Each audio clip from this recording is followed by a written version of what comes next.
বন্ধুরা আমি এখন যে জায়গাটাতে রয়েছি এটা হচ্ছে বল্লভপুর ওয়াইল্ড লাইফ সেঞ্চুরি।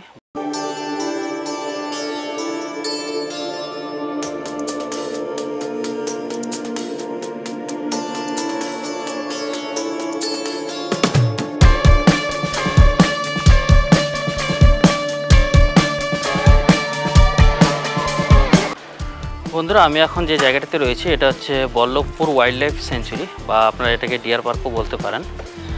তো শান্তিনিকেতনের মধ্যেই রয়েছে এটা, বিশ্বভারতী যে ইউনিভার্সিটি তার সারাউন্ডিংস এরিয়ার মধ্যেই পড়ে। তো এই যে দেখুন আমাদের বল্লভপুর ওয়াইল্ড লাইফ সেঞ্চুরির যে ভিউটা, এখানে আপনাদের টিকিট পারচেস করে তারপর ভেতরে প্রবেশ করতে হবে। তো চলুন ভেতরে প্রবেশ করি। শান্তিনিকেতন ডিয়ার পার্ক বা বল্লভপুর ওয়াইল্ড লাইফ সেঞ্চুরিতে প্রবেশ করার জন্য আপনাদের টিকিট কাউন্টারে গিয়ে প্রথমে টিকিট পারচেস করতে হবে। যেহেতু এই পার্কটি বা ওয়াইল্ড লাইফ সেঞ্চুরিটি গভর্নমেন্টের আন্ডারে, তার জন্য এখানে সরকারি মূল্য যে টিকিটের প্রাইস সেটা হচ্ছে 100 টাকা পার হেড, অর্থাৎ প্রতি ব্যক্তি আপনাদেরকে 100 টাকা করে পে করতে হবে। এবার আপনারা যতজন যাবেন সেই কটা টিকিট পারচেস করে তারপর আমাদেরকে প্রবেশ করতে হবে। তো যাই হোক বন্ধুরা, আমি এই টিকিট কাউন্টার থেকে আমরা যেহেতু 2 জন ছিলাম, তো 2 জনের 2টো টিকিট পারচেস করে নেওয়ার পর এবার ভেতরের দিকে এগোতে লাগলাম।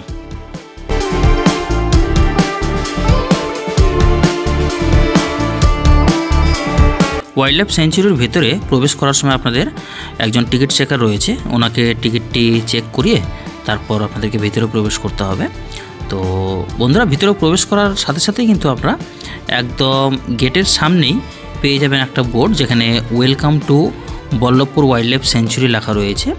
সেই বোর্ডটি দেখার পরেই আপনারা সামনের দিকে এগিয়ে যেতে পারবেন। এখানে বল্লভপুর ওয়াইল্ড লাইফ সেঞ্চুরির যে হিস্ট্রিটা রয়েছে সেটা একটা সাইনবোর্ডে দেওয়া রয়েছে, এবং টোটাল যে ম্যাপটা রয়েছে এই বল্লভপুর ওয়াইল্ড লাইফ সেঞ্চুরির ভিতরে গেলে আপনারা প্রবেশ করার পর কোন দিকে কি পাবেন সমস্ত তথ্য এই বোর্ডের মধ্যে লেখা রয়েছে।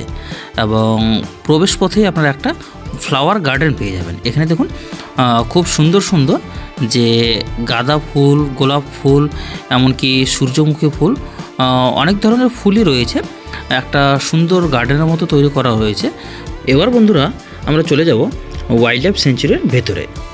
একদম ফ্রন্ট গেটেই আপনারা একটা নকশা পেয়ে যাবেন বা কিছু গাইডলাইন বলতে পারেন, যেখানে যে অ্যানিমালস এবং প্ল্যান্ট রয়েছে এই ওয়াইল্ড লাইফ সেঞ্চুরির ভেতরে আপনারা কি অ্যানিমালস দেখতে পারবেন এবং কি প্ল্যান্ট রয়েছে সমস্ত তথ্য কিন্তু এই আপনাদের সাইনবোর্ডের মধ্যে দেওয়া রয়েছে, যেটাকে আপনার ভ্রমণ গাইড হিসেবেও বলতে পারেন। তো আমরা প্রথমেই যে প্রবেশ পথে দেখুন গেটের পাশেই রয়েছে একটা ময়ূরের কক্ষ।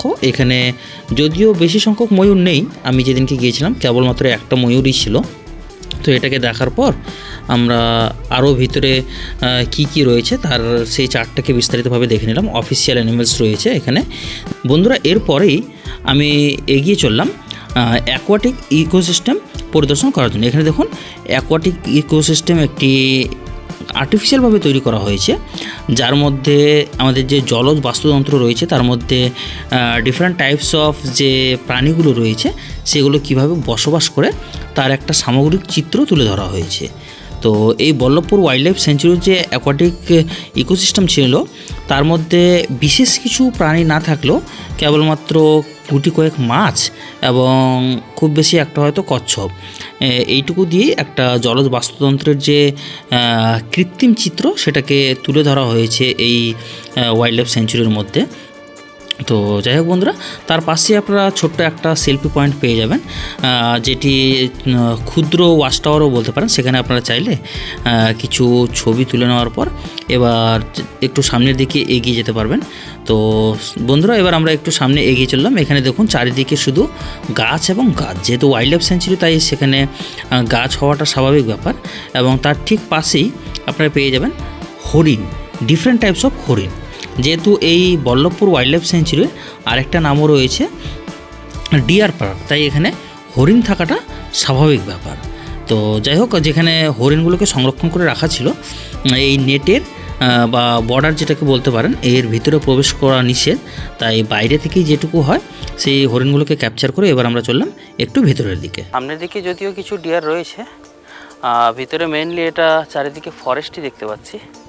আপনারাও ভিডিওর মধ্যে যা দেখতে পাবেন পুরোটাই চারিদিকে ফরেস্টই রয়েছে এবং যেহেতু ডিয়ার পার্ক, কিছু ডিয়ার অর্থাৎ হরিণের কিছু ভ্যারাইটিস রয়েছে, সেগুলোও দেখতে পাবেন।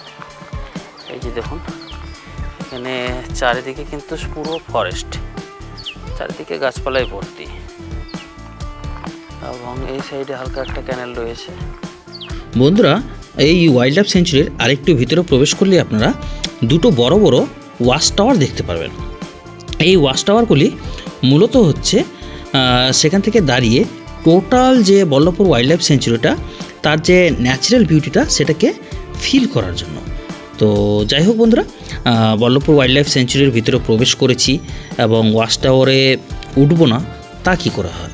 তো আমি এবার ওয়াচ টাওয়ারের একদম উঁচু চূড়ায় চলে এসেছি। এখানে দেখুন, ওয়াচ টাওয়ারের যে চূড়া, সেখান থেকে আমি বল্লভপুর ওয়াইল্ড লাইফ সেঞ্চুরির যে সারাউন্ডিংস ভিউটা সেটা দেখাচ্ছি। এখানে দেখুন, সাইডে একটা ছোট্ট ক্যানেল রয়েছে এবং সারাউন্ডিংস টোটাল কিন্তু যে অ্যাগ্রিকালচারাল ল্যান্ড সেগুলোই পরিপূর্ণ রয়েছে এই বল্লভপুর ওয়াইল্ড লাইফ সেঞ্চুরিতে।